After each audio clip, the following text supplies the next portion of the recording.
महल मनारे लाख बना ले, महल मनारे लाख बना ले, दिल न बसा तो क्या, इश्क दा बंदिया पढ़ ले बल्ला, इश्क खुदा तेरा।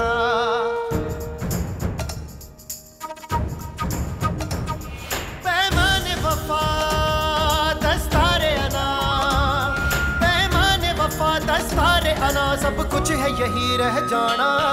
जिंद बना दे जीद करा दे, यार मिला साया, रांझण मेरा माही मेरा, ढोल मिला साया।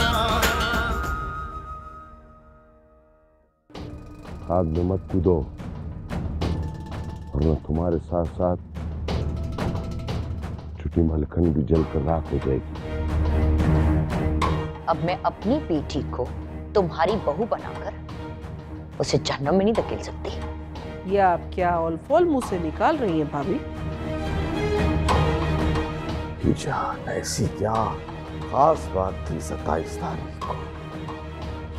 27 तारीख को मेरा निकाह इनसे हुआ था।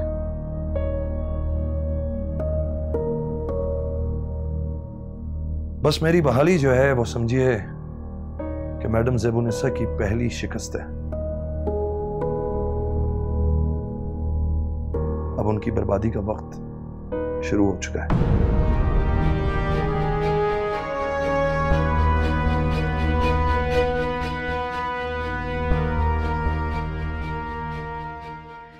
इस बार तुमने बहुत मायूस किया है, बहुत ज्यादा।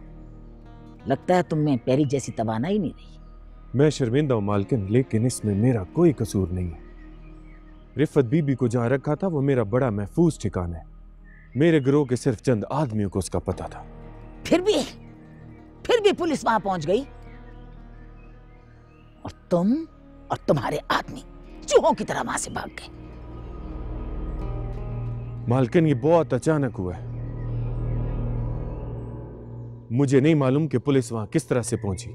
मुझे शक है ये मुखबरी किसी अंदर के बंदे ने की है।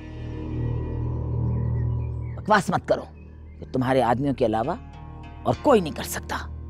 नहीं मालकिन, वो मेरा नहीं आपका कोई आदमी था। क्या आप बकवास कर रहे हो? इस काम के बारे में हवेली में या तो मैं जानती थी और या फिर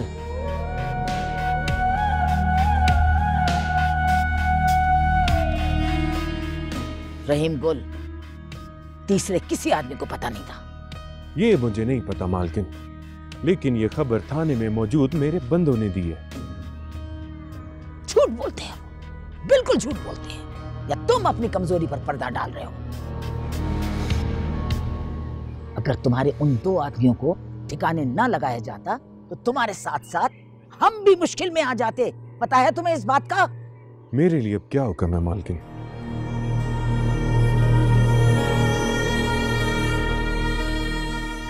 एएसपी हुमायूं बहाल हो गया है, तुम्हें अब मोहतात रहना होगा। जी, कल मुझे मिली है इसकी खबर। ये तो बहुत अच्छा है कि वो वापस आ गया है। अभी तो बहुत कर्ज बाकी है। अपने कर्ज बाद में उतारना, अभी कोई उल्टी सीधी हरकत मत करना। 27 को मेरी पोती का निकाह है सादगी के साथ। 27 तारीख को तुम और तुम्हारे आदमी हवेली के आसपास रहेंगे। रिफत या उसका कोई आदमी नजदीक नहीं आना चाहिए। जी मालकिन, ऐसा ही होगा। वहां पर कोई परिंदा भी पर नहीं मार सकता। निकाह की रस्म अदा होने के बाद तुम्हें अपना कर्ज चुकाने की पूरी आजादी होगी।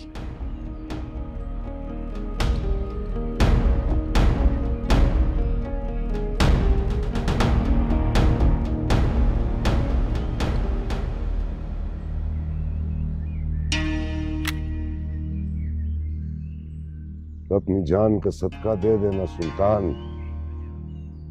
मालिकन तुमसे बहुत नाराज है।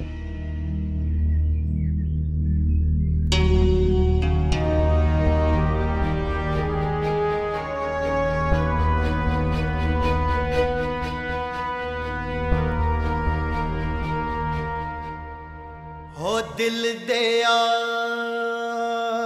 खेल गया जेड़ा इश्क प्याला पीता होर सबक ना पढ़िया कोई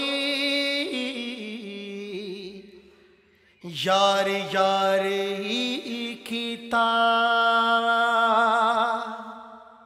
हो यार यार ही कीता। निशा, भानु क्या हुआ है? सब ठीक तो है ना? मुझे तुमसे एक बहुत जरूरी बात करनी है। क्या बात? इतनी परेशान क्यों लग रही हो? मुझे आबिद के बारे में बात करनी है तुमसे। हाँ बोलो, सब खैरियत तो है ना? इधर आओ।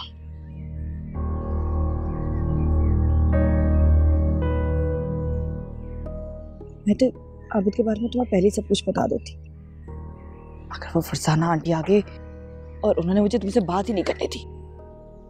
निशा, तो मुझे अब बता सकती हो हुआ क्या है?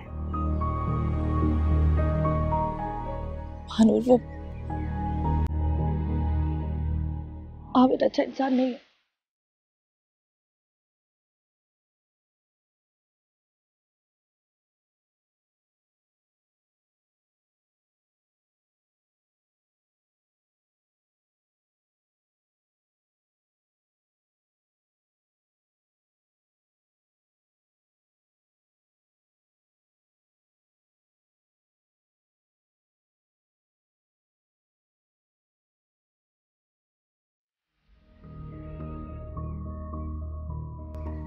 मैं कंफ्यूज थी पहले कि तुमने मुझे खाई से गिरने से बचा लिया। तुम्हारा एहसान जिंदगी भर नहीं भूलूंगी। मैं तुम्हारी गुनाहगार हूं मानो। आबिद ने मुझे बहुत बड़े बड़े सपने दिखाए थे, नौकरी का लालच दिया, शादी का लालच दिया, और सच्ची बात तो यह है कि मैं भी लालच में आ गई थी। मगर मुझे अंदाजा नहीं था कि वो इतनी जल्दी एक्सपोज हो जाएगा। मैं उसकी फितरत को अच्छी तरह से जानती थी, इसीलिए मैंने इनकार भी किया था।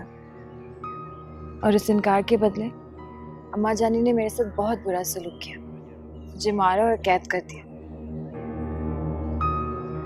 उस कैद में मैं इनकार की सजा भुगतती रही। ओह, शायद इसीलिए पीजा ने मुझे तुमसे मिलने नहीं दिया। तो अब क्या करोगी मानो? कोई और रास्ता भी तो नहीं है। कैसे जान छुड़ाओगी इससे? इनकार का नतीजा तुम भुगत चुकी हो। इस बार इनकार किया तो अम्मा जानी मुझे जान से ही मार देंगी। तो फिर अब क्या करोगी? दो ही ऑप्शन, या तो जान दे दूं या इस हवेली को छोड़ दूं। खुदकुशी बुज़दिल लोग करते, तुम्हें मुकाबला करना होगा मानो।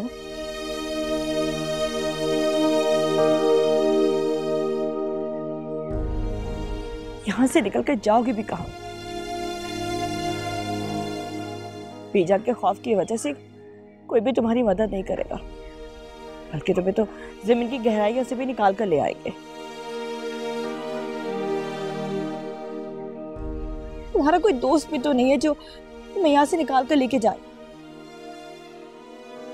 सर, मेरा एक दोस्त है। क्या? तुम्हारा दोस्त और लड़का? हाँ, उसका नाम अदील है। अदील मेरा दोस्त ही नहीं, मेरी जिंदगी की सबसे बड़ी खुशी भी है। वो मेरे लिए जान ले भी सकता है और जान दे भी सकता है। मुझे यकीन नहीं आ रहा मानो, ये सब कुछ कैसे और कब हुआ? साहब, ये सब बातें हम बाद में भी कर सकते हैं। अभी तुम्हें मेरा एक काम करना होगा। हाँ हाँ बोलो। तुम्हें अदील का नंबर देती हूँ, जाओ उससे बात करो, उससे मिलो। उसे यहाँ के हालात बताना, उसे बताना कि मैं इस दोज़ख से निकलना चाह रही हूँ, वो मुझे आकर ले जाए। तो परेशान ना हो।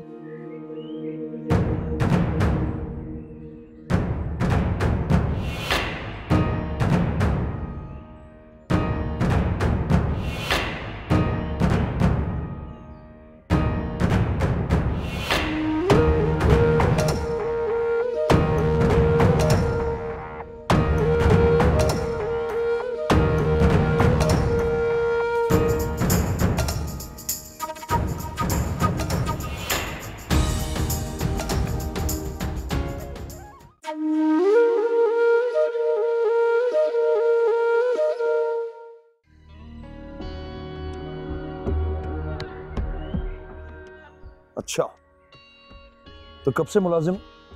मुलाजिम नहीं साहब, मुलाजिम नहीं। हम तो सरकार के गुलाम हैं। जब से होश संभाला है, खान और इनके खानदानों की खिदमत करते आ रहे हैं। मैं तो क्या, मेरा बाप दादा इनकी खिदमत करते करते इस दुनिया से चले गए। अच्छा, यानी गुलाम इब्ने गुलाम इब्ने गुलाम। हाँ जी साहब, ये तो मेरी खुश नसीबी है कि मैं सरकार का गुलाम और सारी जिंदगी उनकी गुलामी करना चाहता हूँ। खुश रहो अपनी गुलामी में। ये बताओ कि हाशिम खान को जानते हो? हाँ हाँ साहब, एक दो बार उसको देखा था, अच्छा बंदा था। अल्लाह जन्नत नसीब करे। आमीन। सुभान। एएसपी हमाया। Good morning sir. Good morning. Sorry आपको सुबह सुबह तकलीफ दी। अगर आप फोन करके आते तो अच्छा था। बहरहाल बहुत बहुत मुबारक हो आपको, अपनी सीट पे बहाल हो गए आप। ये आना जाना तो लगा रहेगा खान साहब। आपको एक बात बताऊं, वो क्या कहते हैं, दीवान एंड ओनली, आप वाहिद आदमी हैं जो हमारे इलाके में अपनी सीट पे बहाल हुआ। बहरहाल आइए, आराम से बैठ के बात करते हैं। आइए आइए। चलो कैसर, इंटरोगेशन जारी रखना।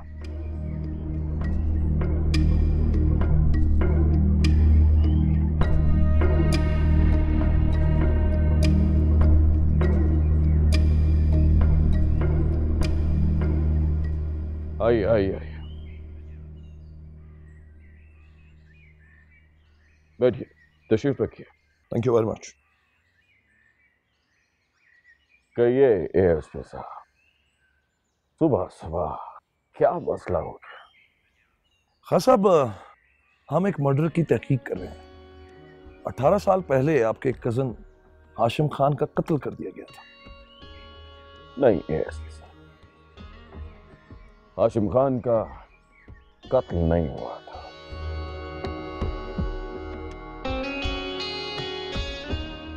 एक कार एक्सीडेंट में मेरे भाई की मौत हुई थी। सरकार की जानिब से जो एफआईआर काटी गई थी उसमें तो ये लिखा था, लेकिन उस वक्त जो मौजूद डीएसपी साहब थे आरिफ, उनकी इन्वेस्टिगेशन के मुताबिक ये एक कत्ल था, एक सोचा समझा मंसूबा हाशिम खान को रास्ते से हटाने का। डीएसपी आरिफ हाशिम खान का दोस्त था, इसीलिए उसने इस तरह की एफआईआर काटी। वरना पूरी रियासत जानती है कि हाशिम खान की मौत कार एक्सीडेंट में हुई थी।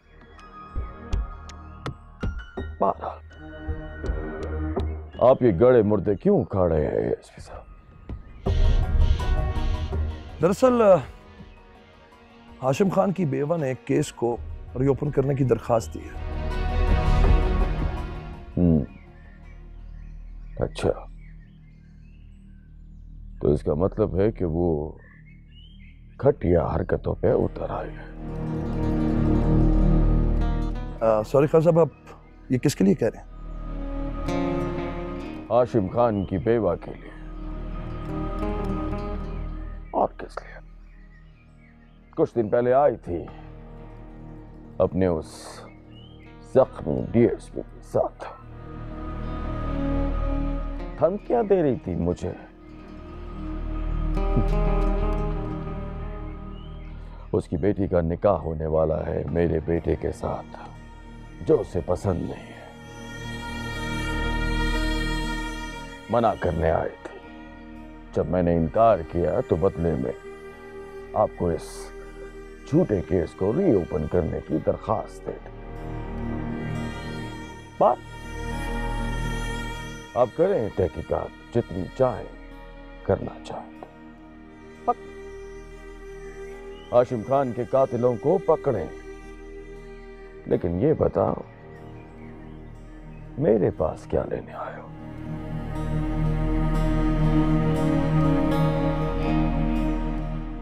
खां साहब, हमें एक बंदे की तलाश है। बशीर नाम था उसका। हाशिम खान का जब कत्ल हुआ है तो वो वहां मौजूद था। क्या आप जानते हैं कि वो इस वक्त कहां होगा? क्या फजूल बात कर रहे हो एसपी? भला मेरा उस बंदे के साथ क्या ताल्लुक? ना वो मेरा मुलाजिम था, ना ही मैं उसे जानता हूं। खां साहब, आखिरी बार वो आपके साथ ही देखा गया था।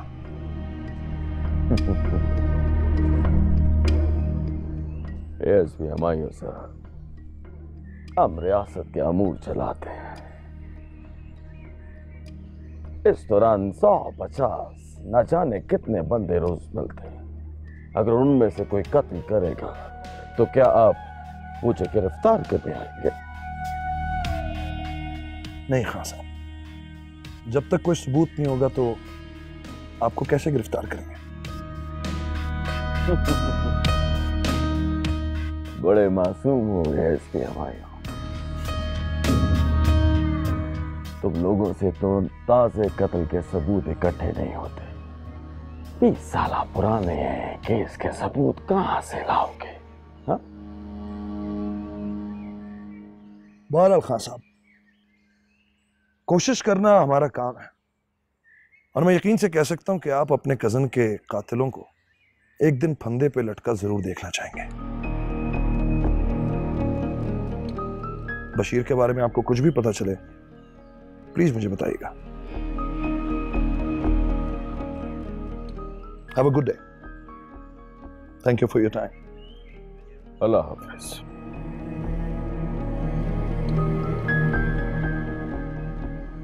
यार कैसे टेंशन ना ले, मैं हूं ना। हाँ, तू लेट कर देता। बाबा, कब सुनौकरी करो यहाँ पे? कैसे? Yes sir. इससे इंटरोगेशन हो गई है? Yes sir. इमदाद, बुला रहे हो?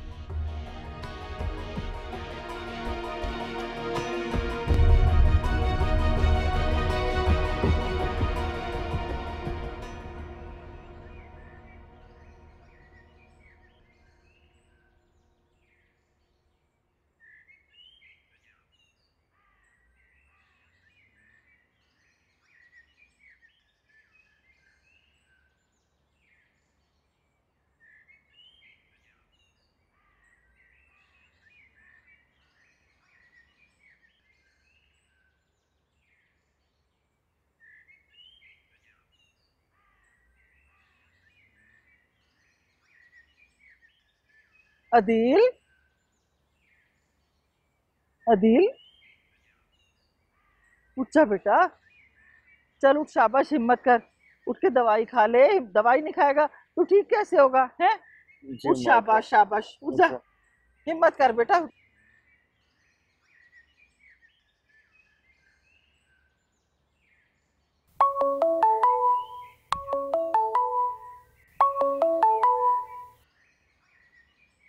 हेलो। Hello mister Adeel. जी, आप कौन? मैं मुनस्सा बात कर रही हूँ, मानूर की कजन। क्या? जी, मैं ही अदील हूँ। मानूर कहाँ है? कैसी है वो? वो बिल्कुल ठीक है। उसने मुझे आपका नंबर दिया है, मैं आपसे मिलना चाहती हूँ। जी जी, कब? कहाँ आना है? कब आना है? कल शाम। कितने बजे? 6 बजे? ओके ओके, मैं आ जाऊंगा। लेकिन मैं आपको पहचानूंगी कैसे? आपके पास मेरा नंबर आ गया ना, तो जब आप पहुंचे तो मुझे कॉल कर देना, मैं आ जाऊंगा। ठीक है, खुदा हाफिज। ओके ओके, खुदा हाफिज।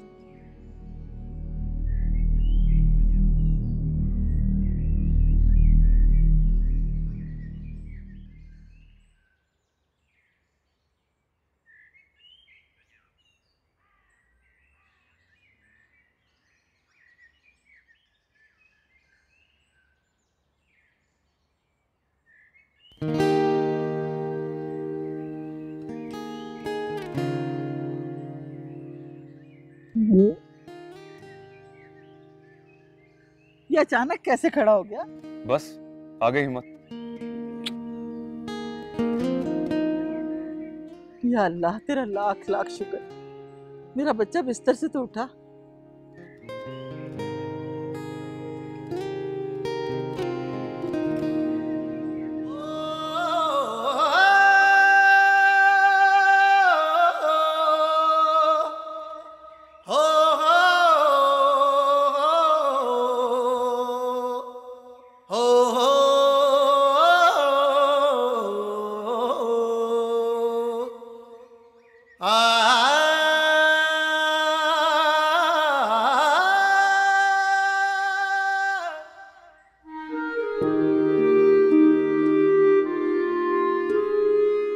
रुके।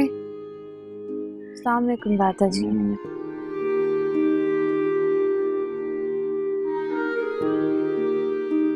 अम्मा जानी कहाँ है?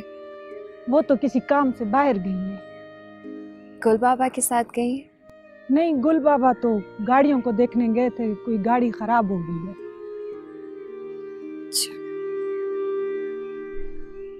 दादू को यहीं रहने दे। जी छोटी मालकिन।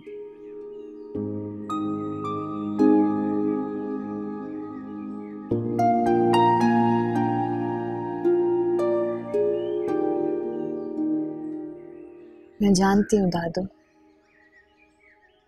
आप खुश नहीं हैं, बल्कि इस हवेली में सिवाय अम्मा जाने के सभी दुखी हैं, खामोश हैं। लेकिन क्या कर सकते हैं, मैंने भी अम्मा जाने के आगे सर झुका लिया। आप भी सोचते होंगे आपकी पोती हाशिम खान की बेटी कितनी बुज़दिल है।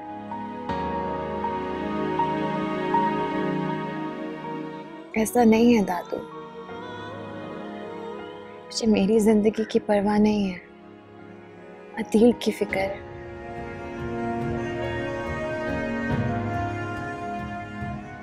अगर उसे कुछ हो जाता तो मैं खुद को कभी माफ नहीं कर पाती।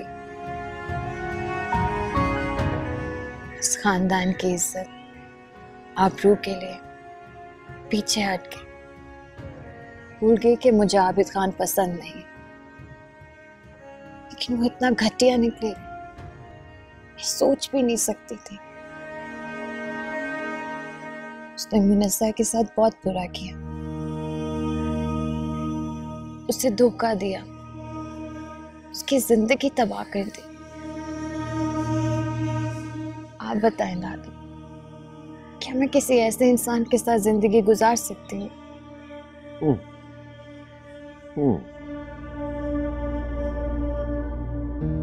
मुझे पता है दादू, आप भी ऐसा ही चाहेंगे।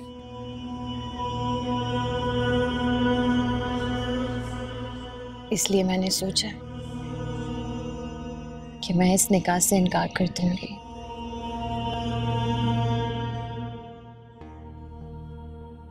मुझे पता था दादू आप मेरा साथ देंगे। Thank you. बाहर बहुत ठंड है, आपको अंदर ले जाती हूँ।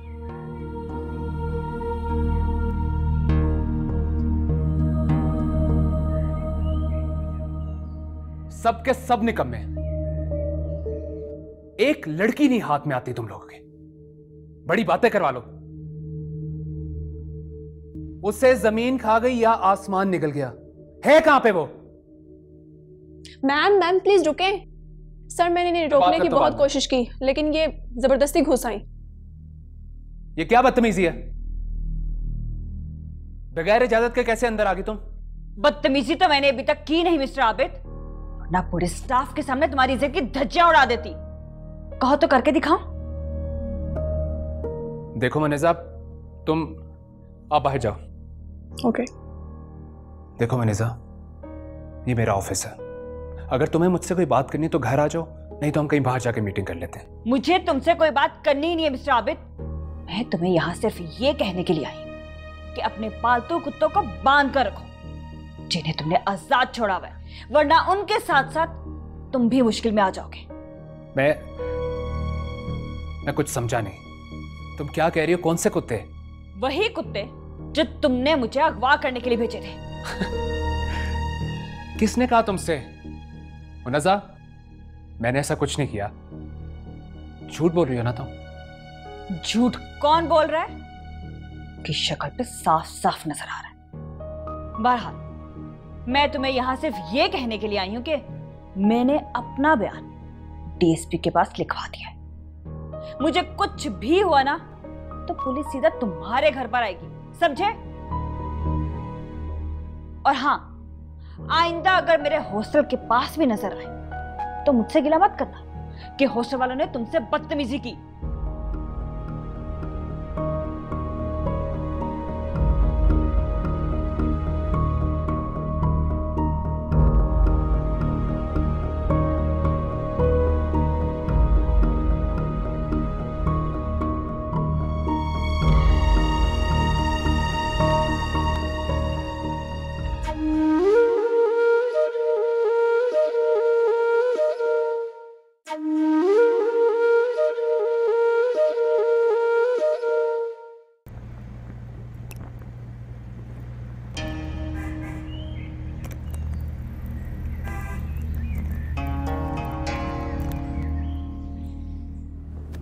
ये किसकी गाड़ी खड़ा हो गया इधर?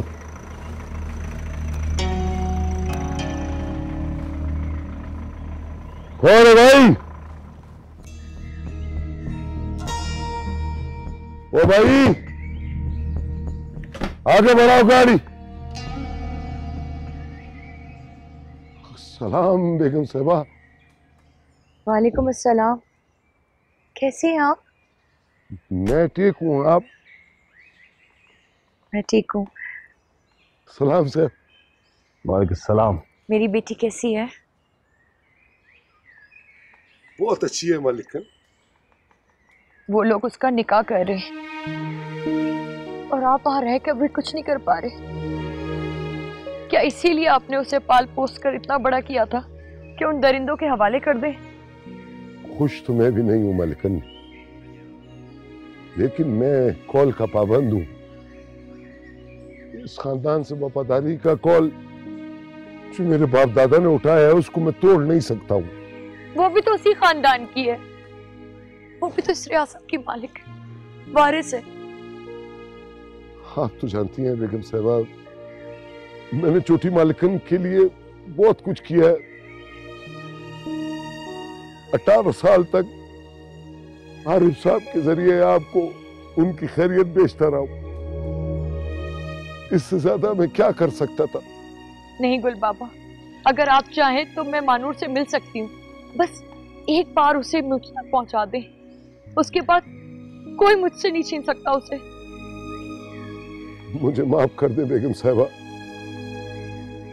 मैं इस उम्र में नमक हरामी का दाग लेकर मरना नहीं चाहता हूँ।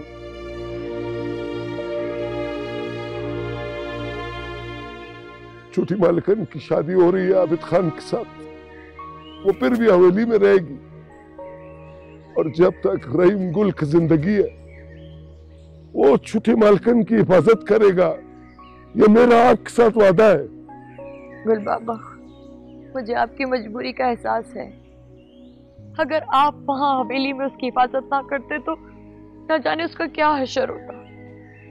बज़ाहिर तो सब कुछ बीजान के हाथ में ही है, लेकिन पता नहीं क्यों मुझे इस बात का यकीन है कि मेरी बेटी बीजान की कैद से जरूर आजाद हो जाएगी। मैं जाता हूँ बेगम साहिबा, हवेली में बहुत काम है। सलाम। खुदा हाफिज।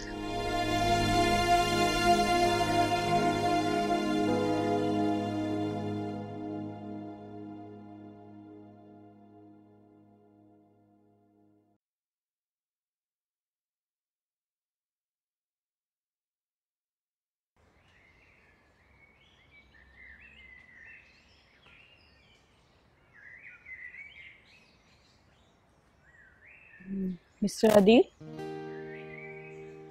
आप मुनज़्ज़ा? जी, आई एम सॉरी, मुझे आने में थोड़ी देर हो गई। नहीं, इट्स ओके, प्लीज बैठे। जी। आप कुछ लेंगी, चाय कॉफी? नहीं, मेरे पास टाइम पहले ही बहुत कम है, तकल्लुफ़ की कोई ज़रूरत नहीं। नहीं, एक्चुअली वेटर पहले भी 2 बार आ चुका है। उसके बाद बहुत बुरी लग रही है कि मैं बगैर कुछ खाए पिए यहाँ पे काफी देर से बैठा। ओह, अच्छा तो एक कॉफी मंगाते हैं। ओके बेटा, 2 कॉफी। वैसे मानूर तो बहुत छुपी रुस्तम निकली, इतना हैंडसम दोस्त बना लिया, वो भी चुपके चुपके। जी थैंक यू। वो मानूर कैसी है? वो बिल्कुल ठीक है, बस थोड़ी परेशान है। आप तो जानते हैं ना कि उसकी मर्जी के खिलाफ उसका निकाह कराया जा रहा है। जानता हूँ, और ये भी जानता हूँ कि उसके इनकार करने पे उस पर बहुत तशद्दुद किया गया था। उसने अपने ऊपर होने वाले जुल्म की वजह से नहीं, बल्कि आपकी जान के खतरे के खौफ में शादी के लिए हाँ की थी। लेकिन अब कुछ डेवलपमेंट हुई, इसीलिए उसने आबिद खान से शादी ना करने का फैसला किया। क्या? लेकिन उस हवेली की मालकिन उसकी बात कहाँ मानेगी?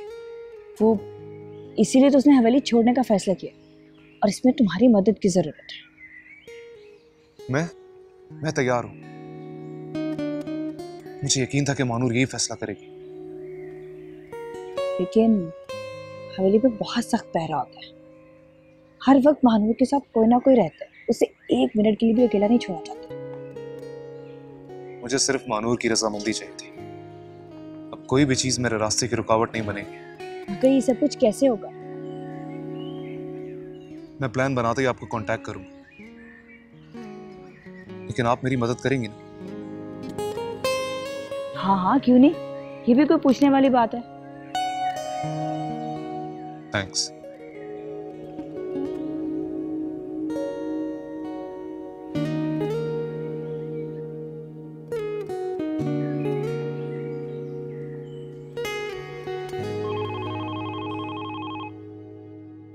ASP Humayun speaking. आपकी बहाली पर मुबारकबाद देना चाहती थी।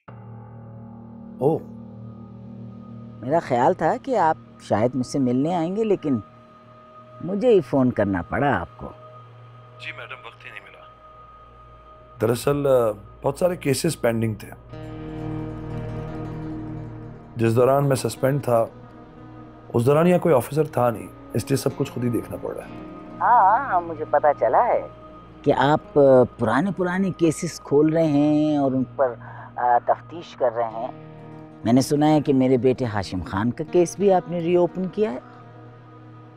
जी, उनकी बेवा की तरफ से दरख्वास्त आई थी उस केस को दोबारा रीओपन करने की। बड़ी हैरत की बात है कि आपने मुझसे नहीं पूछा कि मेरी मर्जी क्या है। मैडम, इसमें पूछने वाली कौन सी बात है? मेरे हिसाब से तो आपको खुश होना चाहिए कि आपके बेटे के कातिल पकड़े जाएंगे, और वैसे भी ये उनकी बेवा का कानूनी हक है, हम उन्हें नहीं रोक सकते। आप जरूर तहकीक कीजिए, और अगर आप समझते हैं कि हाशिम खान की मौत के पीछे कोई साजिश थी तो उसको जरूर बेनकाब कीजिए।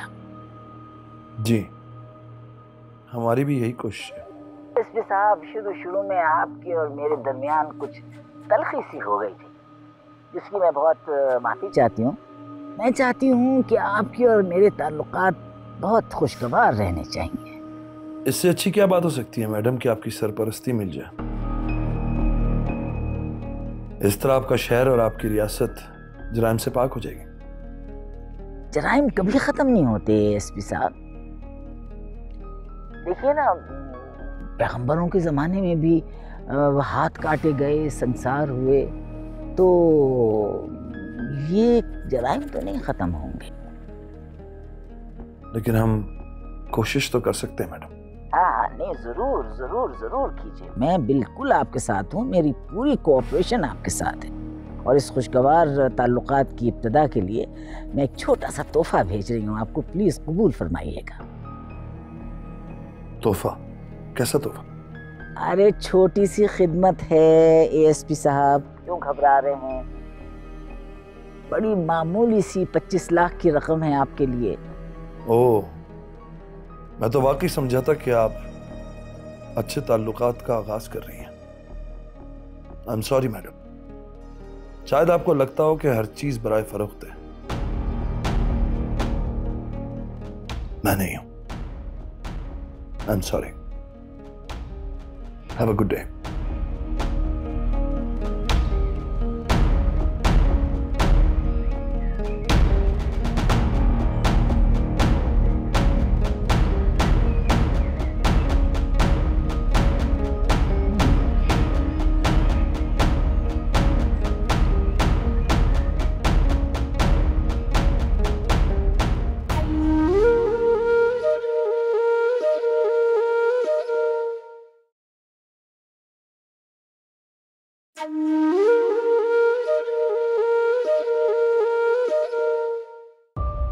उसकी खामोशी के पीछे मुझे एक तूफान पलता दिखाई दे रहा है।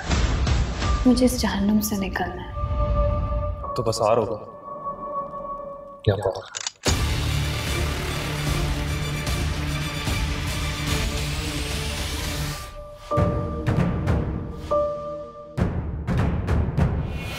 महल मनारे लाख बना ले, महल मनारे लाख बना ले, दिल न बसा तो क्या, इश्क दा बंदिया पढ़ ले बल्ला, इश्क खुदा तेरा।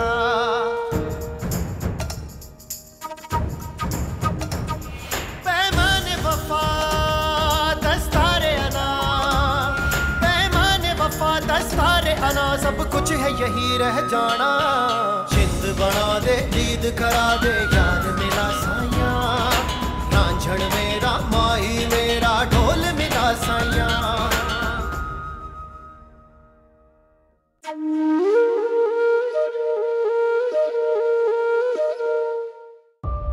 उसकी खामोशी के पीछे मुझे एक तूफान पलता दिखाई दे रहा है। मुझे इस जहन्नुम से निकलना है। तो बस आ रहा होगा क्या पता।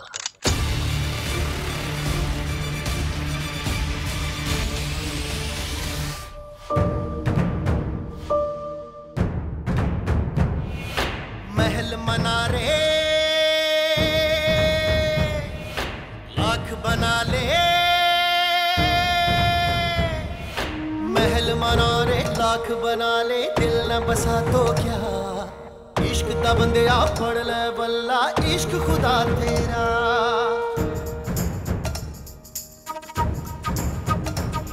पैमाने वफा दस्तारे अना, पैमाने वफा दस्तारे अना, सब कुछ है यही रह जाना। जिंद बना दे, जीद करा दे, यार मिला साया, रांझण मेरा माही मेरा, ढोल मिला साया।